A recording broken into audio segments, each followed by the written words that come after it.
नाम ही यही है, चिल्ड्रन सीनियर सेकेंडरी। ठीक है, यूपी बोर्ड में मैं पढ़ा करता था, तो जो लोग आजमगढ़ के हैं वो लोग जानते होंगे, वो उधर का बेस्ट कॉलेज है। अब भाई जब मेरे पापा ने मेरे को एडमिशन करवाया ना, भरोसा मानो मेरे को ये भरोसा ही नहीं हो पा रहा था अपने पापा पे कि पापा वहाँ कैसे एडमिशन करा दिया, वहाँ की फीस तो ज़्यादा होती है ना। क्योंकि जब अपन पढ़ते थे, मेरे 7th 8th 9th 10th में, 7th में मेरी फीस थी कुछ 60-70 रुपये केवल, 60-70 रुपये, और मेरे 10th की फीस थी 100 रुपीज़, 100 रुपये। और वो 100 रुपये देने में दिक्कत हो जाती थी यार। 100 रुपये हमने कभी टाइम से नहीं दिया, ही समझ लो, कभी भी टाइम से नहीं दिया है। हर दम लेटर लिखता रहा हूँ मैं कि भाई लेट होगा प्रिंसिपल साहब, ये वो फलाना ढंगा। वो सारी जो अंग्रेजी सिखाई गई थी ना, वो मेरे इसी काम आती थी। बस मैं यही लिखा करता था, भाई अभी नहीं दे पाएंगे, 3 महीने बाद देंगे, 2 महीने बाद देंगे। हम पापा वो दे नहीं रहे, मतलब वो टाइम पे नहीं दे पा रहे। फिर एडमिशन कराए ऐसे कॉलेज में जो बहुत मतलब हमारे यहाँ का सबसे महंगा कॉलेज है वो। वहाँ एडमिशन हुआ। मैं पापा से सोचूँ, पापा से पूछ भी नहीं सकते पापा ये वहाँ एडमिशन कराया कैसे भाई, वहाँ की फीस कैसे भरी जाएगी। तो फिर होता ना कि करा तो दिया कहीं से जुगाड़ करके। अब लेकिन फीस तो हर महीने जाती है, हर महीने फीस जाती है, तो दिक्कत तो होनी ही होनी थी। फिर मेरे से कहते कि तुम्हारे स्कूल में मैंने सुना है कि अगर तुम रैंक ला देते हो, अगर ये जो क्लास टेस्ट चलते थे ना हर 2 महीने पे, तो कहते थे वहाँ पे ला दोगे 2 महीने 3 महीने पे जो होते थे, क्या कहते थे, छमाही अर्धवार्षिक परीक्षा। अब समझ गए होंगे आधे बच्चे तो। वार्षिक मतलब पूरे साल का, अर्धवार्षिक छमाही, और उसका भी 1/3 कर लो तुम, जो भी होता है उसका नाम नहीं याद आ रहा है। त्रैमासिक परीक्षा, अच्छा 3 महीने पर होता था। तो उन्होंने कहा अगर ये कर लेगा तो तेरी आधी फीस माफ हो जाएगी। तो मैंने कहा भाई कम से कम एक सपोर्ट तो मैं कर ही सकता हूँ। तना करके बढ़िया पढ़ाई करी कि मेरी आई फर्स्ट सेकंड थर्ड में, समझ लो second rank, exact second rank. अब क्योंकि मेरी खोपड़ी में टारगेट फर्स्ट था, अब मैंने सोचा जब फर्स्ट वाले को 50% मिलता है तो सेकंड वाले को क्या ही दे देंगे।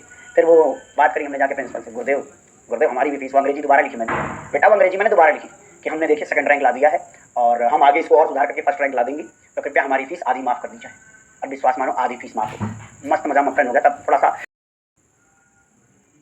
हम ज़्यादा कुछ तो कर नहीं सकते भाई, हम पैसे थोड़ी कमा सकते हैं। तब कमा सकते होंगे तो उतना बुद्धि नहीं थी हमारे पास। हाँ समझ गया ना जी। आजमगढ़ के ही है दादा, आजमगढ़ में मैं रहा हूँ उस दौरान। और बाकी घर पड़ता है समझो अयोध्या और आजमगढ़ के बीच में एक डिस्ट्रिक्ट आता है अम्बेडकर नगर, तो वहाँ मेरा घर पड़ता है। ठीक है, चलिए जी बेटा 2 ही 3 लाइन की अंग्रेजी सीखी थी मैंने, और वो अंग्रेजी में चेता था। और एक जगह मैंने लिख के रखी हुई थी, मतलब एक हमारा जो इंग्लिश का वो था ना कॉपी, उसके पीछे मैंने यही सब 3-4 अंग्रेजी के वो टाइप कर रखे थे कि भाई जब जिस हिसाब से देखूंगा, जिस स्कूल में पढ़ता था मैं दूसरे स्कूल का नाम हटाया, मतलब अपने स्कूल का नाम, अगर मैं कहीं चला गया दूसरे स्कूल में तो उस स्कूल का नाम लगा दिया, प्रिंसिपल के लिए कुछ लिख दिया, नीचे 2-4 लाइन छाप दी, यही करता था। कुल मिला के पैसा माफ हो जाए ये मामला जरूरी। और बात बता दूं, पढ़ाई लिखाई करना बहुत जरूरी है। आईआईटी वाईआईटी का फायदा बताऊं क्या है? आईआईटी का सबसे बड़ा फायदा ये है कि वहाँ मिलता है एजुकेशन लोन। अगर मैंने लिया लोन जाते, ऑब्वियसली पैसा था ही नहीं, खाली इतना था किसी तरीके से पहला जो क्या होता है ना, जो पहली फीस भरनी होती है वो आपको भरनी होती है, वो बैंक नहीं देता पहले, वो बाद में आपको वापस दे देता है जब लोन मिलता है। तो भाई हमारे तो वो नंबर आ गई, ये कैसे भरा जाएगा भाई। तो मतलब जानते हो जुगाड़बाजी थोड़ी आसपास इकट्ठा करके काम बन गया।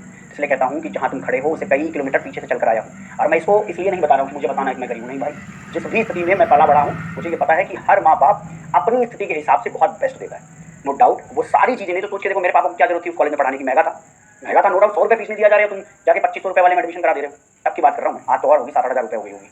तो ऑब्वियस सी बात है, वो पापा ने एक जंप लिया था, हमने सोचा भाई हम भी पढ़ लें ढंग से। चलिए अब पढ़ लिख लेते हैं। होता है कि सब कुछ ठीक ठाक रहता है कपड़ा सारा बैग ठीक है, थर्मस लेकर के आ रहे हैं। मैंने ये क्या बड़ी चीज़ लेके आया ये। हम अपना ये वाला कहाँ गया वो, यहाँ नहीं रहता ये ऐसा बॉटल लटकाए पड़े हैं, देखो ऐसा बॉटल लटकाए पड़े। बताओ फिजिक्स वाला इतना बड़ा हो गया अभी भी यही बॉटल दे रहा है जो हम तब सोचते थे कि ये गरीबों के लिए समझ रहे लोग थर्मस में पी रहे हैं। तो गरीबी तो सही बताऊं विद रिस्पेक्ट टू होती है, गरीबी और अमीरी हमेशा विद रिस्पेक्ट टू है।